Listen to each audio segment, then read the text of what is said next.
Kozhikode KSRTC bus driver Shibeesh breath analyser പരിശോധനയിലൂടെ മദ്യപിച്ചെന്ന് കണ്ടെത്തിയ സംഭവത്തിൽ വഴിത്തിരിവ്.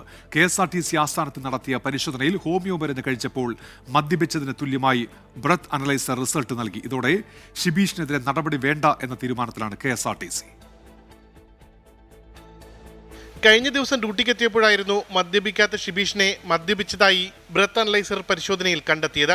എന്നാൽ താൻ ഹോമിയോ മരുന്ന് കഴിച്ചതാണെന്ന് അറിയിച്ചതോടെ ഷിബീഷിനെ തിരുവനന്തപുരത്തേക്ക് വിളിപ്പിച്ചു.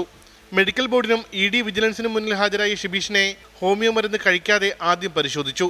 മദ്യപിച്ചിട്ടില്ല എന്ന് റിസൾട്ട് വന്നു. പിന്നീട് ഹോമിയോ മരുന്ന് കഴിച്ച് 5 മിനിറ്റിന് ശേഷം പരിശോധിച്ചപ്പോൾ ബ്രത്ത് അനലൈസറിൽ 5% ആൽക്കഹോൾ അംശമുള്ളതായി റിസൾട്ട്. ഇതോടെ മദ്യപിച്ചിട്ടില്ല എന്ന ഷിബീഷിന്റെ വാദം ശരിയാണെന്ന വിലയിരുത്തലിൽ KSRTC എത്തി. അപ്പോൾ മരുന്ന് കുടിക്കാതെ എന്നെ കൊണ്ട് ആദ്യം ബീത്തൻസെല്ലാം ഊതിപ്പിച്ചു. അപ്പോൾ 0 കാണിച്ചത്. പിന്നെ മരുന്ന് കുടിച്ചതിന് ശേഷം ഊതാൻ പറഞ്ഞു. അപ്പോൾ ഊതിയപ്പം 5 കാണിച്ചു.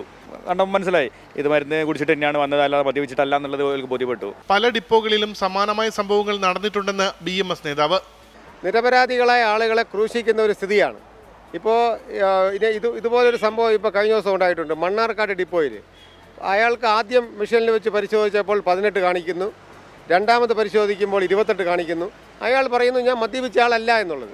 മുൻപ് മദ്യപിച്ചെന്ന് കണ്ടെത്തിയ KSRTC ജീവനക്കാർക്കെതിരെ അച്ചടക്ക നടപടി സ്വീകരിച്ചിരുന്നു. ഷിബീഷിനെതിരെ നടപടി വേണ്ടെന്നാണ് തീരുമാനം. 24 തിരുവനന്തപുരം.